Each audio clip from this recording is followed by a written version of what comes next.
Hairstyle Virat Kohli किंवा शाहरुख खान सारखी दिसतीये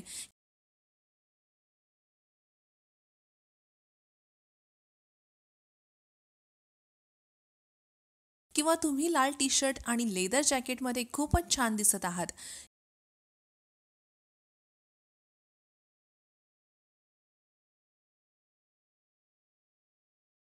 घरी लग्नाच्या कार्यक्रमासाठी तुम्ही पूर्णपणे तयार आहात हे समजण्यासाठी तुम्हाला कोण मदत करते? हो, मी आरशाबद्दल बोलत आहे. नमस्कार विद्यार्थी. मी आता 8वीच्या भौतिकशास्त्राच्या प्रकाश या प्रकरणातील आरसा शिकवणार आहे. शिकण्याचे उद्दिष्ट: हा धडा पूर्ण झाल्यानंतर विद्यार्थी हे करू शकतील: विविध प्रकारच्या आरशांचे ज्ञान मिळवणे,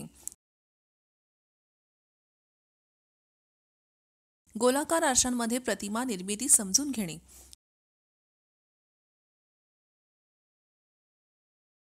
गोलाकार आरशांच्या वापराबद्दल जाणून घेणे. अति महत्त्वाचे शब्द: आरसा, गोलाकार, उत्तल, अवतल, वास्तविक प्रतिमा, आभासी प्रतिमा. हा प्रकाशाचा स्मृती नकाशा आहे.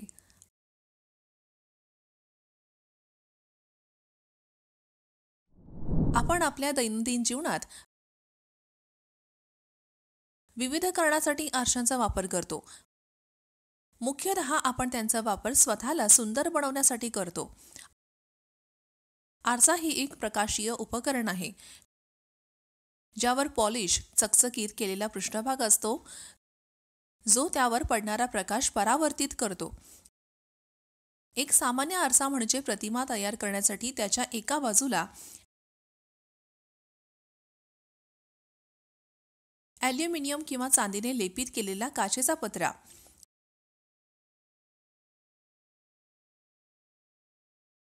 आरशांना समतल किंवा वक्र पृष्ठभाग असतो. वक्र आरशांमध्ये गोलाकार, दंडगोलाकार,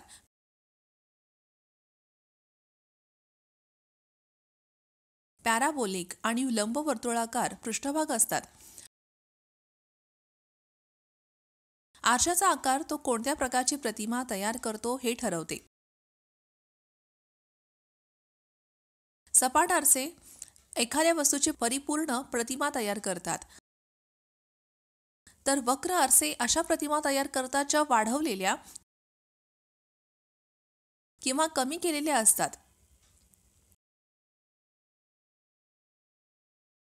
सोळाव्या शतकात इटलीतील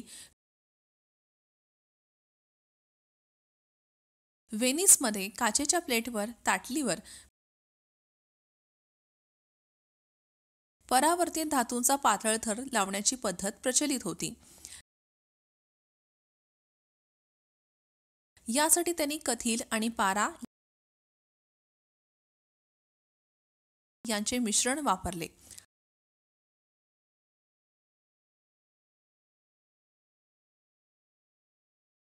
आजकाल वितळलेल्या ॲल्युमिनियम किंवा चांदीच्या पातळ थर काचेच्या प्लेटवर लेप लावण्यासाठी वापरला जातो, ज्यानंतर आरसे बनतात. गोलाकार आरसे. गोलाकार आरसे हे वक्र आरशाचे एक रूप आहे.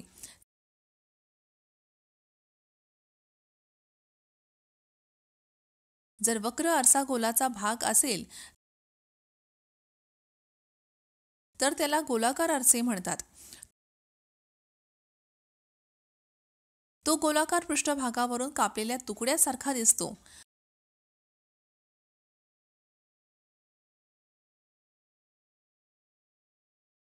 या आरशाची एक बाजू चांदीची असते आणि प्रकाशाचे परावर्तन दुसऱ्या बाजूला होते. अवतल आरसा. ज्या गोलाकार आरशात प्रकाशाचे परावर्तन त्यांच्या अंतर्वक्र पृष्ठभागावर होते त्याला अंतर्वक्र आरसा म्हणतात.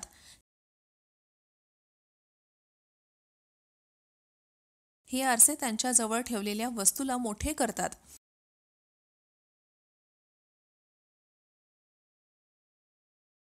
अवतल आरशाचे सर्वात सामान्य उदाहरण म्हणजे मेकअप आरसा, सौंदर्य प्रसाधन. बहिर्गोल आरसा,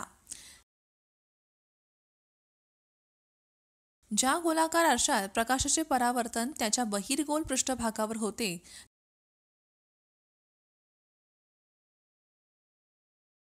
त्याला बहिर्गोल आरसा म्हणतात. या आरशांनी तयार होणारी प्रतिमा वस्तूपेक्षा लहान असते. सर्वात सामान्य बहिर्गोल आरसे हे वाहनांमध्ये वापरले जाणारे मागील दृश्यमान आरसे असतात.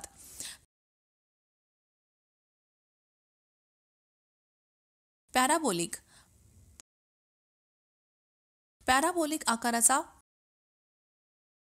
पॅराबोलिक आरसा हा एक प्रकारचा वक्र आरसा असतो. त्याला अवतल परावर्तक पृष्ठभाग असतो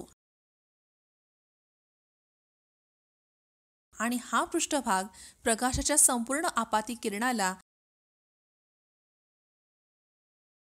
त्याच्या केंद्रबिंदूवर एकत्रित होण्यासाठी निर्देशित करतो.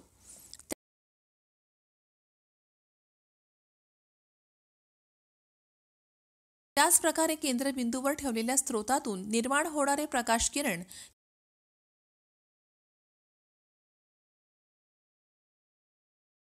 या पृष्ठभागावर पडतील आणि ते पॅराबोलिक आरशाच्या मुख्य अक्षाला समांतर असलेल्या दिशेने वळतील.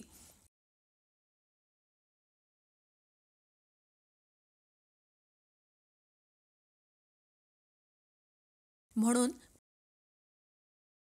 प्रकाश किरण कमी न होता लांब अंतरापर्यंत परावर्तित होतील.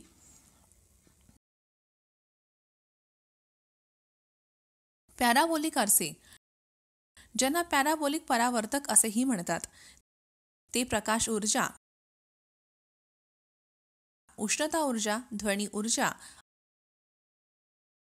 आणि रेडिओ लहरी गोळा करण्यासाठी किंवा प्रक्षेपित करण्यासाठी वापरले जातात. ते परावर्तित दुर्बिणी, रेडिओ दुर्बिणी आणि पॅराबोलिक मायक्रोफोन ध्वनिवर्धक मध्ये वापरले जातात.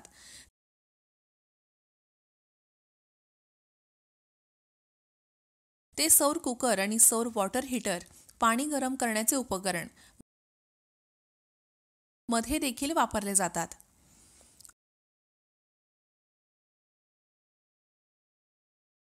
पॅराबोलिक लंबगोलाकृती आरशाच्या कार्यामागील तत्व ग्रीको रोमन काळापासून ज्ञात आहे.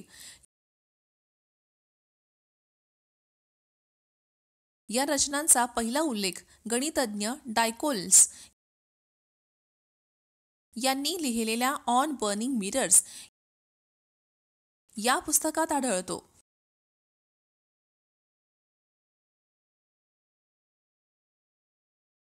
त्यांचा अभ्यास 10व्या शतकात इब्न साहल नावाच्या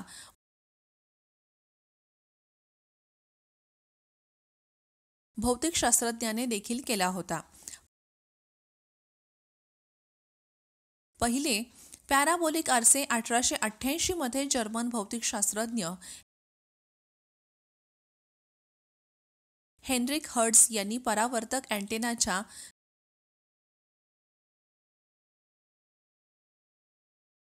संवेदनाग्र स्पर्शा स्वरूपात बनवले होते. गोलाकार आरशांमध्ये प्रतिमा निर्मिती कशी होते हे समजून घेण्यासाठी आपल्याला त्यांच्याशी संबंधित काही संज्ञा माहीत असणे आवश्यक आहे. वक्रता केंद्र हे गोलाचे केंद्र आहे ज्यापासून आरसा बनवला जातो. किरण आकृत्यांमध्ये ते सी अक्षराने दर्शविले आहे.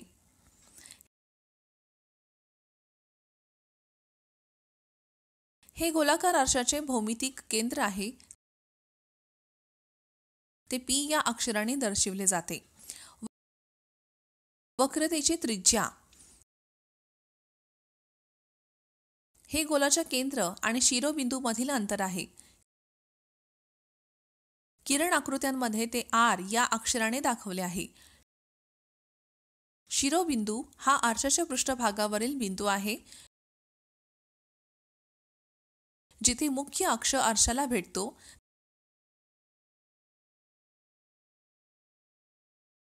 त्याला ध्रुव असेही म्हणतात.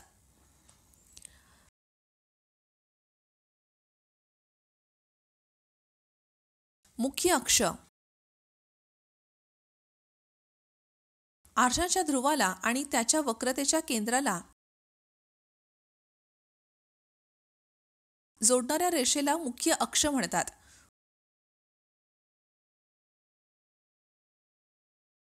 फोकस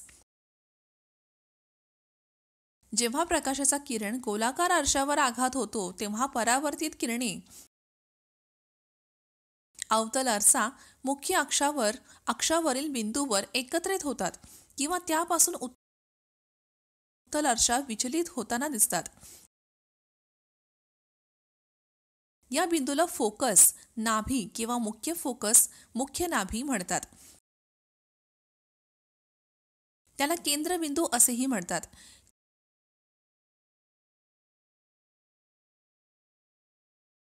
किरण आकृत्यांमध्ये ते एफ अक्षराने दर्शविले जाते.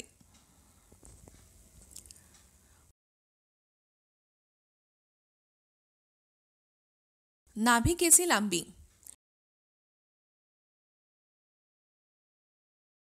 ध्रुव आणि मुख्य नाभिकेमधील अंतराला गोलाकार आरशाची नाभिकेची लांबी एफ म्हणतात.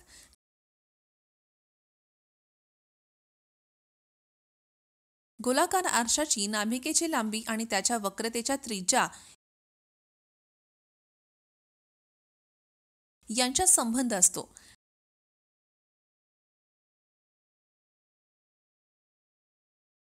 नाभिकेची लांबी वक्रतेच्या त्रिज्याची अर्धी असते.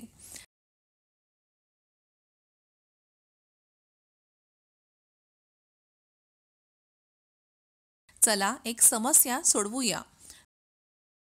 गोलाकार आरशाची वक्रतेची त्रिज्या 20 सेंटीमीटर आहे. त्याची नाभिकेची लांबी शोधा. प्रश्नानुसार वक्रतेची त्रिज्या 20 सेंटीमीटर आहे.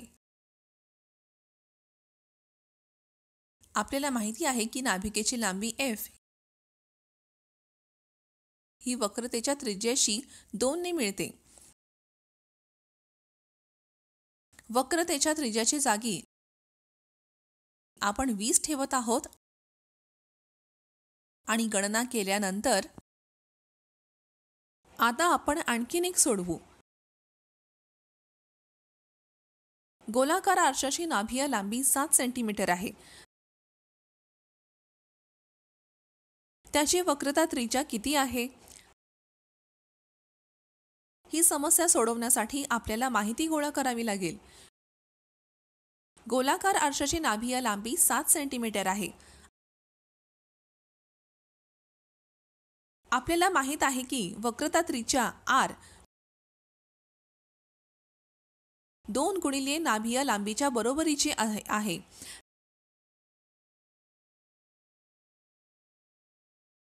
नाभीय लांबीच्या जागी आपण 7 ठेवू. 7 ला 2 ने गुणाकार केल्यानंतर आपल्याला 14 मिळेल.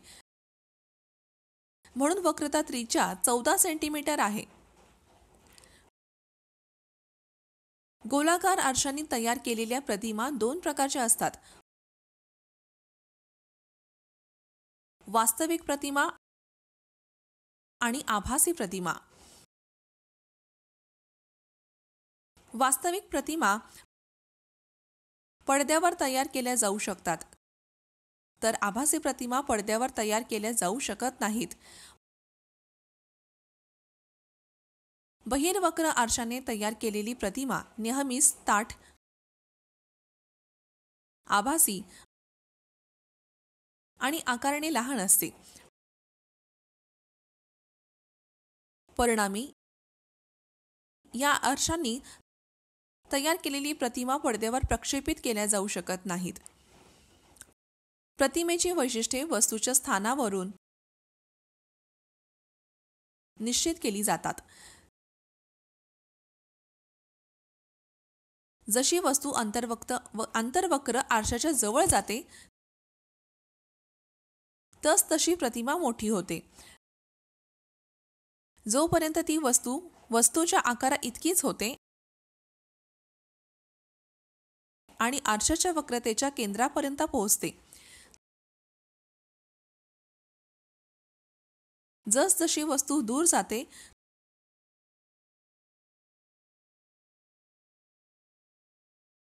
तशी प्रतिमा आकारात कमी होते आणि हळूहळू नाभीच्या जवळ येते.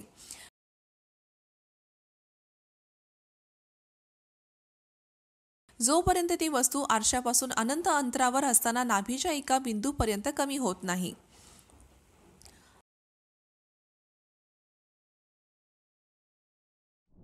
अवतल आरसे प्रत्यक्ष प्रतिमा बनवतात आणि ती स्क्रीनवर टिपता येते. बहिर्गोल आरशांप्रमाणे अवतल आरसे वेगवेगळ्या प्रकारच्या प्रतिमा दाखवतात. आरशासमोरील वस्तूच्या स्थितीनुसार प्रतिमेचे स्थान,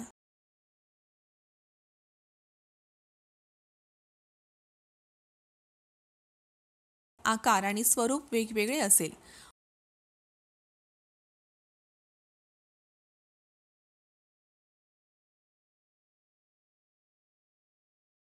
बहिर्गोल आरशाच्या बाबतीत जेव्हा वस्तू अनंत असते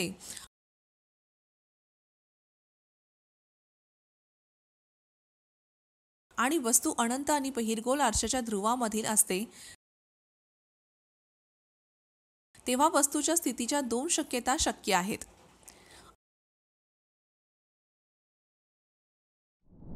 अनंतात वस्तू जेव्हा जेव्हा एखादी वस्तू अनंतात ठेवली जाते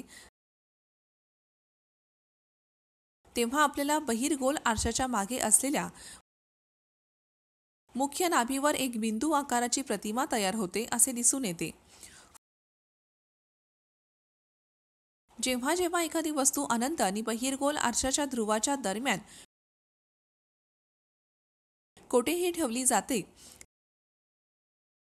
तेव्हा आपल्याला आरशाच्या मागे असलेल्या ध्रुव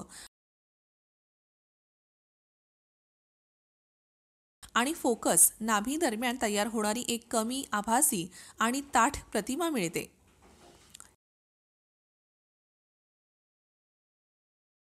ही बहिर्वक्र आरशाने तयार केलेल्या प्रतिमेची एकूण वैशिष्ट्यांची सारणी आहे. अनंतेवरील वस्तू अवतल आरशासमोर केंद्रबिंदू F वर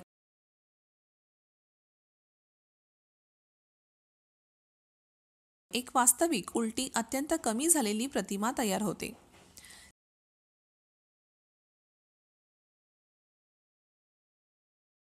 Cच्या पलीकडे असलेली वस्तू अवतल आरशासमोर C आणि F दरम्यान एक वास्तविक उलटी कमी झालेली प्रतिमा तयार होते. C वर असलेली वस्तू अवतल आरशासमोर C वर एक वास्तविक उलटी समान आकाराची प्रतिमा तयार होते.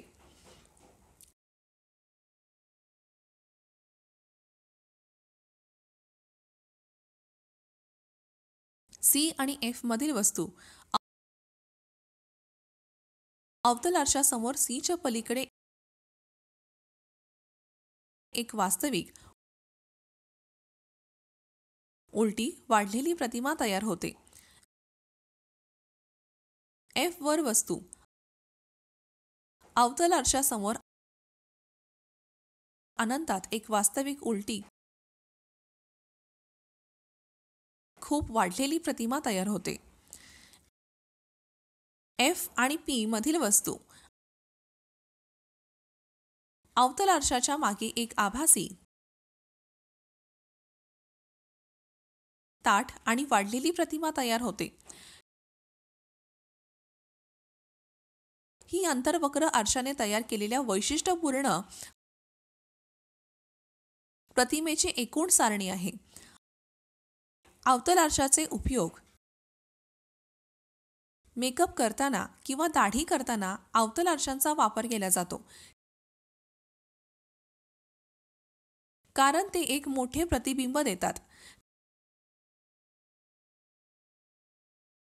ते टॉर्च, विजेरी, सर्च लाईट्स, शोध दिवे आणि हेडलाईट्स, शीर्ष दिवे मध्ये वापरले जातात, कारण ते प्रकाश लांब अंतरावर निर्देशित करतात.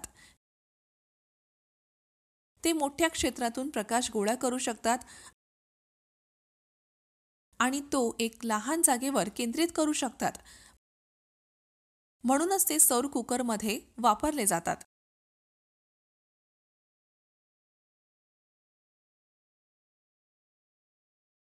ते डोळा, कान, नाक आणि घशाची तपासणी करणाऱ्या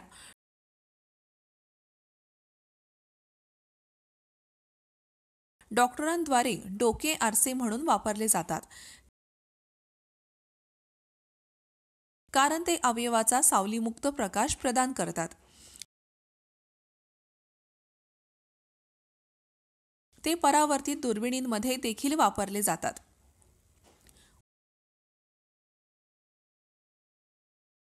उत्तल आरशाचे उपयोग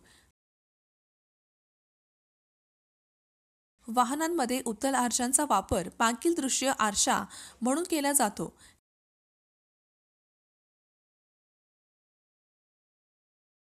कारण ते सरळ प्रतिमा देतात आणि बाहेरून वक्रत असल्याने विस्तृत दृश्य प्रदान करतात.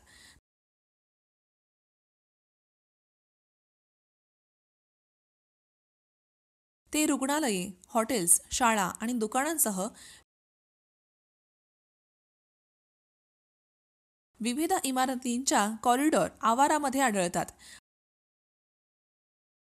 ते सहसा भिंतीवर किंवा छतावर बसवले जातात,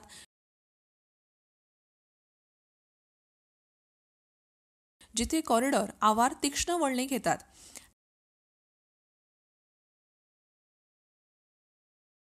ते अशा रस्त्यांवर देखील वापरले जातात जिथे तीक्ष्ण वळणे आणि वक्रता असतात.